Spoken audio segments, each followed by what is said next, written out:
Good morning students. तो चलिए start करते हैं आज ओरिकल की क्लास। ओरिकल की क्लास में हमने प्रीवियस वीडियो में पढ़ा हुआ था पीएलएसक्यूएल के अंतर्गत। आपको मैंने बताया था टेबल से डेटा को फ्रेचिंग करना और पीएलएसक्यूएल वेरिएबल के माध्यम से उसको डिस्प्ले करना, ये हमने सीखा हुआ था। इसके बाद आज जो हमको सीखना है, मैंने बोला था एक्सेप्शन हैंडलिंग। तो आइए स्टार्ट करते हैं। Exception handling Oracle. ओरिकल में हम एक्सेप्शन हैंडलिंग को कैसे यूज करते हैं, ये हम देखते हैं आज।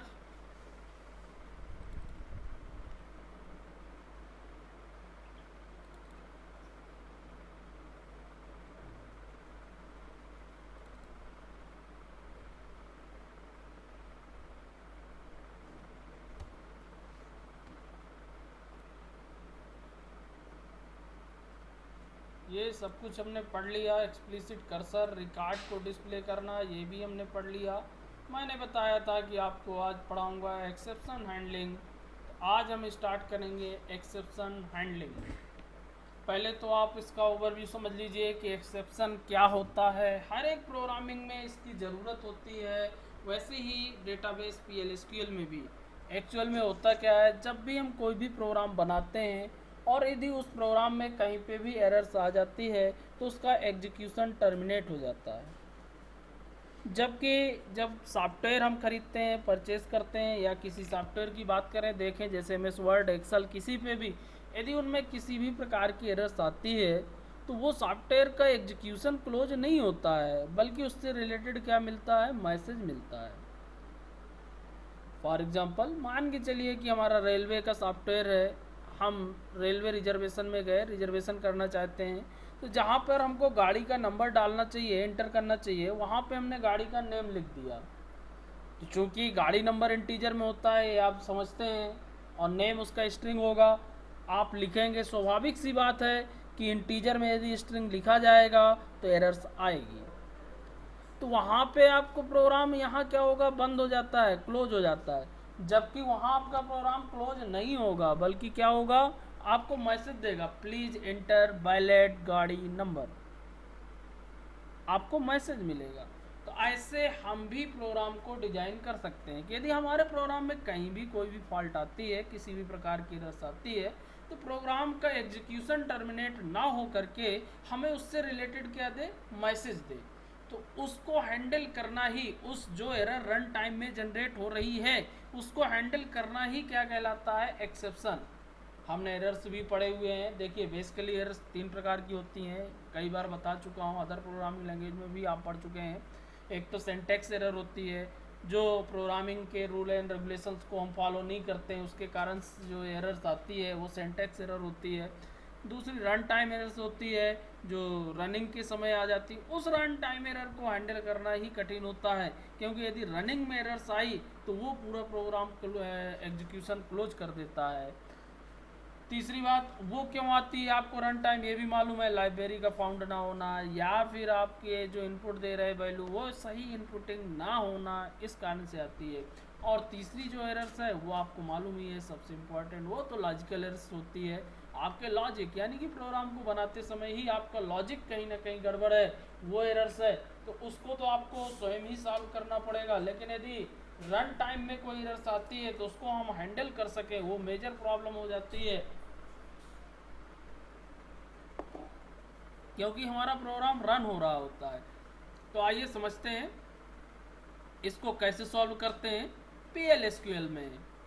N exception in errors conditions. Exception क्या होती है, errors condition during a program execution, जब प्रोग्राम का एग्जीक्यूशन हो रहा होता है। PL SQL support the programmers to catch such conditions using exception block. और पीएलएसक्यूएल प्रोवाइड करता है हमको उस एरर को कैच करने के लिए एक्सेप्शन ब्लॉक। एक्सेप्शन ब्लॉक हमने पढ़ा हुआ है, जब हमने आपको पीएलएसक्यूएल ब्लॉक पढ़ाया था उस समय मैंने छोड़ दिया था कि एक्सेप्शन ब्लॉक ऑप्शनल है, आगे हम यूज करेंगे। तो अब आज हम वो टाइम पे एक्सेप्शन ब्लॉक हम यूज करेंगे।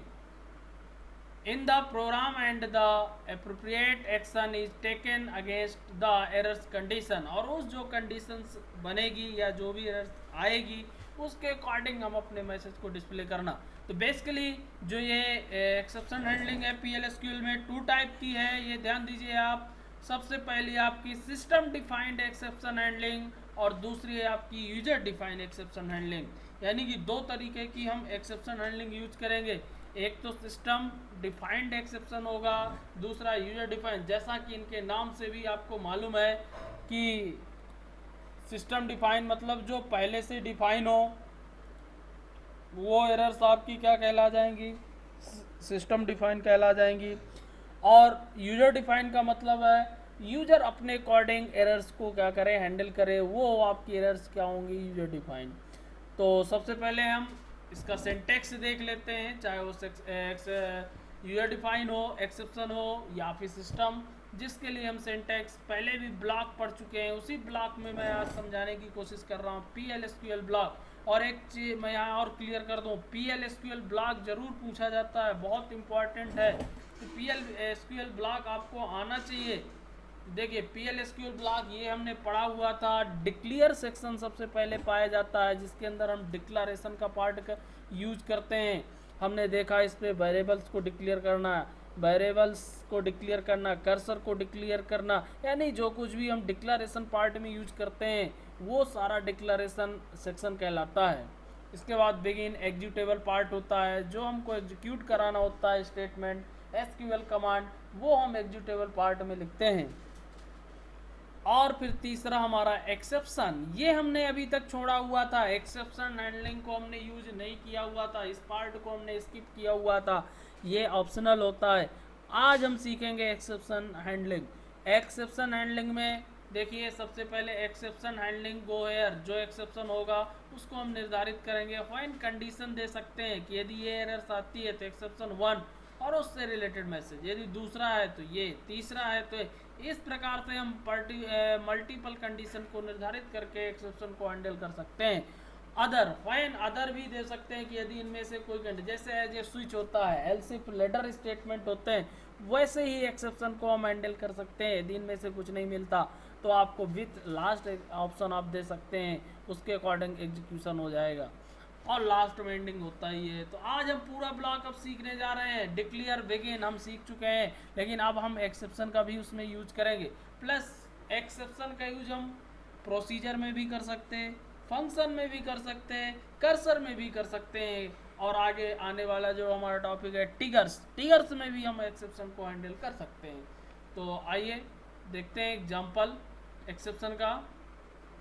पहले तो मैं प्रीडिफाइन एक्सेप्शन आपको बता देता हूँ। देखिए पहले पॉइंट में प्रीडिफाइन एक्सेप्शन मैं बता दूँ। ये देखिए प्रीडिफाइन एक्सेप्शन है, आप पढ़ लीजिएगा, नेट्स में भी मिल जाती हैं, PL और बुक में भी दिया होता है। PL/SQL provide the many predefined exception which are the executed on database. ये मेनी बहुत सारी एक्सेप्शंस हैं। कैसे हैं, मैं इसको आपको थोड़ा सा समझा देता हूँ। ये एक्सेप्शन के नेम है, ओरिकल एरर्स नंबर हो गए ये, और ये इनका कोड हो गया, और ये इनका डिस्क्रिप्शन की कब आती है, जैसे एक्सेस इनटू नल, एक्सेस इनटू नल। इसी प्रकार आप लिखेंगे, यहाँ अंडरस्कोर लिखेंगे, यहाँ नल। ये एरर्स कब जनरेट हो रहे, राइज व्हेन नल ऑब्जेक्ट, यदि आपको ऑटोमेटिकली असाइन द वैल्यू, यदि उसको नल वैल्यू मिलेगी तो आपको ये एरर्स जनरेट हो जाएगी। Case not found, it is rise none of the choice, यदि उनमें से कोई चॉइस नहीं मिलता है तो नॉट फाउंड आ जाएगा। ऐसे में कुछ सिंपल से आपको एरर्स, जैसे ये आप ध्यान दीजिए, नो डेटा फाउंड, ये एरर्स अक्सर आती है जब हमारे टेबल में कोई भी डेटा नहीं होता है और उसको हम सर्च करते हैं तो एरर्स हमको मिलती है नो डेटा फाउंड। तो इसका मतलब क्या हुआ, सेलेक्ट स्टेटमेंट के साथ when select into statement return no row, जब कोई भी रो नहीं होती तब हम इसको चेक करा सकते हैं। लॉगिन से रिलेटेड एरर्स आती है, टू मेनी वैल्यूज, ये भी आपको मिलता है, एक से अधिक, यदि सेलेक्ट स्टेटमेंट के साथ रिटर्न मोर देन 1 रो, एक से अधिक रो आपको मिलते हैं तो ये एरर्स आ जाती है। ये zero divide, it is rise the time made by divide by zero को यदि हम यूज करते हैं तो एरर। ये सारी प्री डिफाइंड एरर्स है, आप इनको लिख लीजिएगा, मैं आपको सेंड भी कर दूंगा और प्लस एग्जांपल भी। तो ये हमारी सारी प्री डिफाइंड एक्सेप्शंस हुई। जब हम प्रोग्राम में प्री डिफाइंड एक्सेप्शंस का यूज करते हैं तो वो आपका क्या कहला जाएगा, प्री डिफाइन एक्सेप्शन। अब मैं इसका प्रोग्राम पहले आपको समझा देता हूँ प्री डिफाइन एक्सेप्शन का। देखिए इसी प्रोग्राम को हम ले लेते हैं, ओरिकल ओपन कर लेते हैं और एक एग्जांपल मैं प्री डिफाइन एक्सेप्शन को पहले बनाकर आपको दिखा रहा हूँ।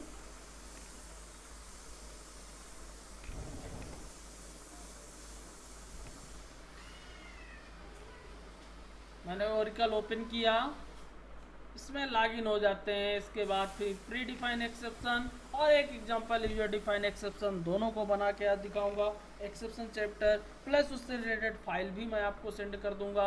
आपको फाइल में मैं प्रोसीजर के साथ भी एक्सेप्शन और ट्रिगर के साथ प्लस कर्सर के साथ भी चला के दिखा दूंगा।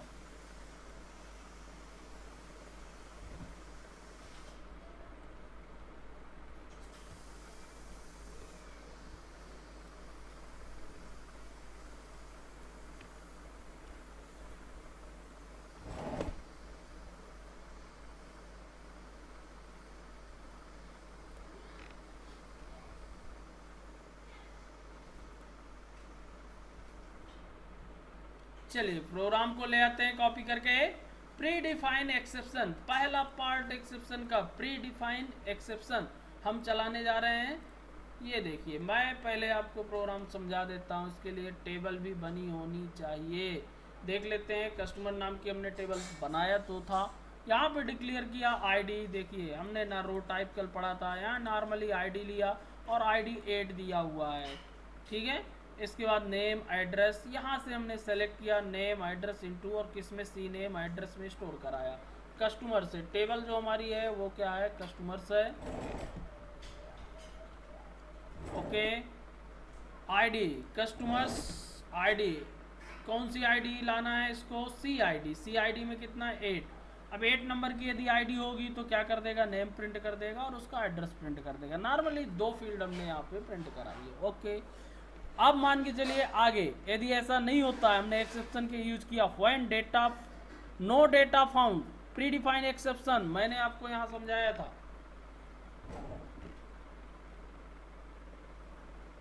नो डेटा फाउंड, यदि ऐसा मिलता है सेलेक्ट स्टेटमेंट के साथ रिटर्न नो, यदि कोई भी रो नहीं मिलती है तो ये एक्सेप्शन कॉल होगा। तो मैंने इसी एक्सेप्शन को यूज किया। ओके, तो मैसेज में क्या है, नो सच कस्टमर्स, यानी कि जो डेटा फाउंड नहीं है वो कस्टमर नहीं है। और मान लो यदि कोई दूसरी एरर्स आती है, अदर कोई भी हो सकती है, तो एरर्स होगी वो। तो यहाँ पे एक्सेप्शन हमने जनरेट किया। अब यहाँ हम रन करके इसको देखते हैं, नो सच कस्टमर्स, क्योंकि 8 नंबर का कस्टमर हमने सर्च किया है और हमको मिल चुका है नो सच कस्टमर्स, 8 नंबर का कोई भी कस्टमर अवेलेबल नहीं है। मैं आपको टेबल में एक बार रन करके दिखा देता हूँ कि टेबल में कौन से कस्टमर हैं।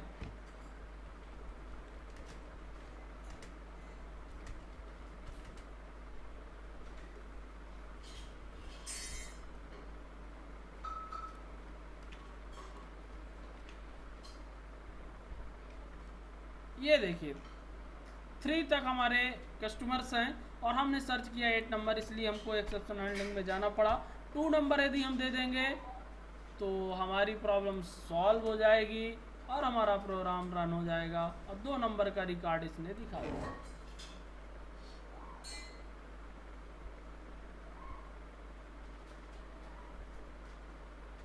तो आपको समझ में आ गया होगा मेरे समझ में कि एक्सेप्शन को हैंडल करने के लिए हमने क्या यूज किया। यदि रिकॉर्ड नहीं मिलता, अभी तक यदि रिकॉर्ड नहीं मिलता था, प्री डिफाइन मैसेज मिलता था, अब हमने अपने अकॉर्डिंग मैसेज डिस्प्ले करा लिया। एक्सेप्शन हैंडलिंग से हमको ये बेनिफिट मिल गया। ये प्रोग्राम भी मैं कॉपी कर लेता हूँ और आपको सेंड कर दूंगा अलग से, जिससे आपको देख के वीडियो से टाइप ना करना पड़े और आप सीधा डाउनलोड कर सकें।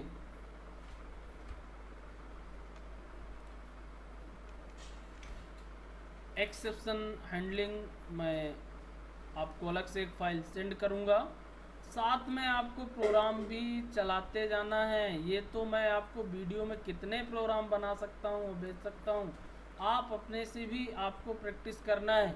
मैंने कई बार बोला भी है, जो सिलेबस के पीछे आपका असाइनमेंट दिया हुआ है, लाइव असाइनमेंट, वो आपको पूरा करना है। और उसकी स्क्रीनशॉट भी मेरे पास आपको भेजना है। मैं कई वीडियो में बोल चुका हूँ, जितना कंप्लीट हो गया हो उतना आप स्क्रीनशॉट भेजें, जिससे मुझे पता चले कि आप कहाँ तक चला चुके हैं। तो इस बात का विशेष रूप से ध्यान रखें। आप जितने प्रोग्राम असाइनमेंट के आपके बन चुके हैं एक बार स्क्रीनशॉट जरूर भेजें, बाकी स्टूडेंट भेज चुके हैं। आप लोगों के पास से कोई भी असाइनमेंट का मेरे पास स्क्रीनशॉट नहीं आया हुआ है, तो ये विशेष रूप से ध्यान रखें। और ये मैं प्रोग्राम सेंड कर दूंगा। आपको जो सिलेबस के बाद लाइव असाइनमेंट दिया हुआ है वो लाइव असाइनमेंट आपको कंप्लीट करना है, और उसमें से जो हो गए हैं उनका स्क्रीनशॉट मेरे पास भेजें। आपका भी सिलेबस लगभग कंप्लीट हो रहा है, PL/SQL ख़त्म हो जाएगा, मुझे सिर्फ MySQL पढ़ाना है। MySQL में टाइम नहीं लगेगा, क्योंकि जो SQL है वो इसी से रिलेटेड है, उसी में टेबल इंसर्ट करना, वो आपको कमांड तो ही रहेंगी, सिर्फ इंटरफेसेस चेंज होगा, चलाने का तरीका चेंज होगा, वो बताऊंगा। इसलिए आपको ये सब कुछ मालूम होगा, बहुत आसानी के साथ हो जाएगा। तो अब आपको असाइनमेंट पूरा करते जाना है, और असाइनमेंट की जितना हो जाए या मुझे मैसेज करके भेजें या स्क्रीनशॉट। ओके, ये फाइल मैंने सेव कर लिया। मैंने आपको प्री डिफाइंड एक्सेप्शन बताया। आगे अब देखते हैं यूजर डिफाइंड एक्सेप्शन। 2 टाइप से मैंने एक्सेप्शन आपको बताया। पहला हुआ सिस्टम डिफाइन एक्सेप्शन, इसका एग्जांपल मैंने समझाया। दूसरा है यूजर डिफाइन एक्सेप्शन। तो आइए सीखते हैं यूजर डिफाइन एक्सेप्शन।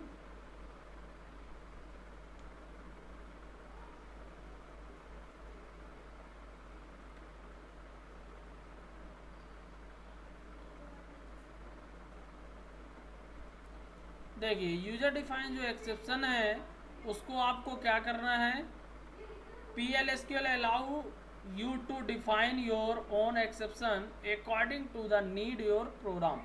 अपने प्रोग्राम के अकॉर्डिंग एक्सेप्शन को क्या करना, डिफाइन करना। इसको हम कैसे करेंगे, a user define exception must be declared and the rise explicitly. हम उसको डिक्लेयर करते हैं, अपने अकॉर्डिंग उसको राइजिंग भी करते हैं। ठीक है, statement procedure DBMS standard rise application errors को भी यूज कर सकते हैं। यानी कि डिक्लेयर में हम इस एक्सेप्शन को डिक्लेयर करेंगे। कैसे डिक्लेयर करेंगे मैं यहाँ आपको दिखा देता हूँ। ये देखिए, माई एक्सेप्शन, यहाँ पे हम अपने एक्सेप्शन का नाम देंगे, और इधर आपको एक्सेप्शन प्री डिफाइन है ये देना है, और इसके बाद उसको यूज करना है। तो हम एक एग्जांपल ले लेते हैं और इसको यूज करते हैं। यहाँ पे मैं थोड़ा सा राइजिंग भी पढ़ा देता हूँ, इसकी भी इसमें ज़रूरत पड़ेगी। Exception are raise by the database server automatically. जो एरर्स आएगी उसको सर्वर ऑटोमेटिक डिटेक्ट करता है। कैसे, जैसा हम यहाँ एक्सेप्शन डिक्लेयर करेंगे, फिर बिगिन में जाके उस कंडीशन को हम चेक कराएंगे, और यदि वो कंडीशन सही मिलती है, इस सिंटेक्स को भी आप लिख लीजिएगा, ये दोनों से मिलकर चलता है एक्सेप्शन हैंडलिंग। ये देखिए, यदि ये कंडीशन आपको सही मिलती है तो राइज एक्सेप्शन नेम, यहाँ पे जो नेम देंगे वो कॉल हो जाएगा, और एक्सेप्शन में हम जाएंगे व्हेन, उस एक्सेप्शन को चेक करेंगे और स्टेटमेंट उसके अकॉर्डिंग क्या करा देंगे, प्रिंट करा देंगे। तो आइए एग्जांपल के माध्यम से समझते हैं इसको।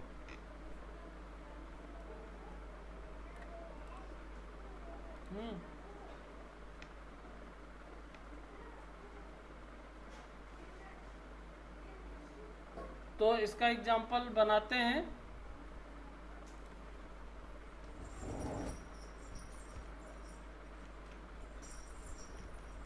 ये देखिए, हमने वही टेबल्स लिया कस्टमर, ये आपको मालूम है, CID लिया, नेम लिया, एड्रेस लिया, और यहाँ पे यूजर डिफाइंड एक्सेप्शन यूज किया, EX इनवैलिड ID। यहाँ पे ये एक्सेप्शन का नेम हुआ, और यहाँ पे एक्सेप्शन हमने कीवर्ड यूज किया। अब यहाँ गए, हमने चेक किया CID यदि 0 से कम है तो क्या जनरेट हो जाए, जो एक्सेप्शन हमने डिक्लेयर किया।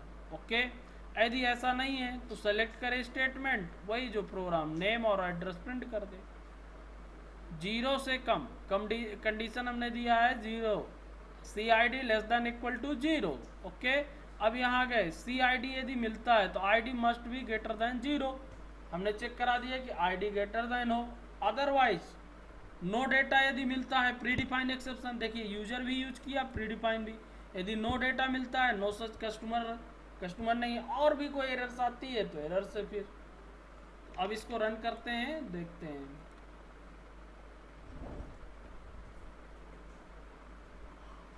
क्या है?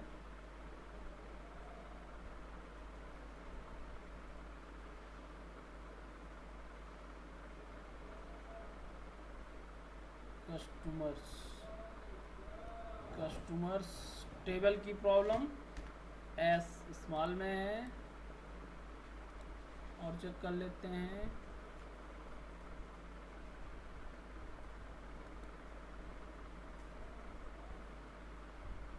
M% लगा हुआ है। यहाँ पे हमको कॉलन चाहिए आईडी इनपुट कराने के लिए। हमने यहाँ से आईडी इनपुट किया हुआ है।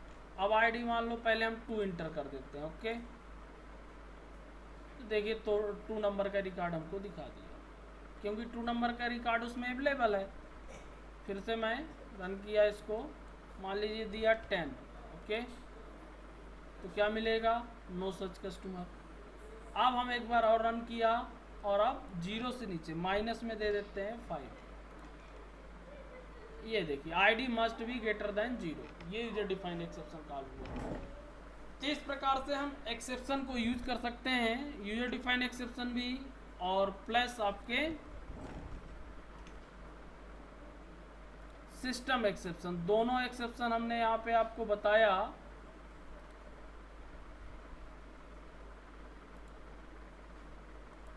इस एग्जाम्पल को भी मैं आपको सेंड कर दूंगा।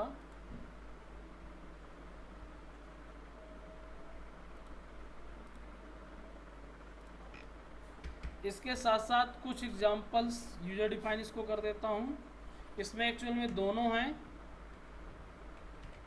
And system. ये एग्जाम्पल आपका दोनों का काम करेगा। इसके बाद मैं आपको कुछ एग्जाम्पल्स और सेंड कर दूंगा, जिनको आप चला के देख लीजिएगा। मेरे पास कुछ एग्जाम्पल्स और इसके पड़े हुए हैं एक्सेप्शन हैंडलिंग से रिलेटेड।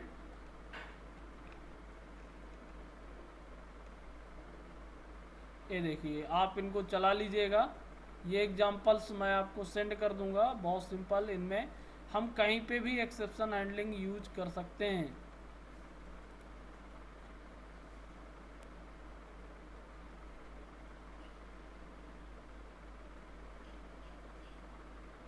ये देखिए, ये पूरा पार्ट ही मैं आपको सेंड कर दूंगा एक्सेप्शन का एक, और ये मैं आपके पास भेज दूंगा।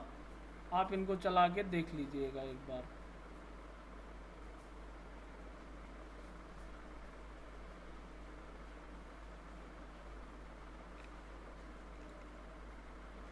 साथ में मैं एक और आपको पैरामीटराइज कर्सर भी भेज दूंगा। पूछा जाता है पैरामीटराइज कर्सर क्या होता है, थोड़ा मैं यहाँ समझा देता हूँ आपको।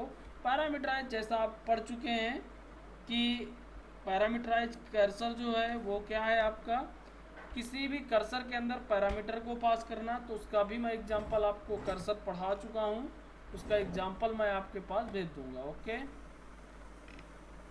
तो आज का वीडियो यहीं पे क्लोज करते हैं, और आप इसको चलाइए। ये एग्जांपल्स मैं आपके पास भेज दूंगा, आप फाइल को देख लीजिएगा।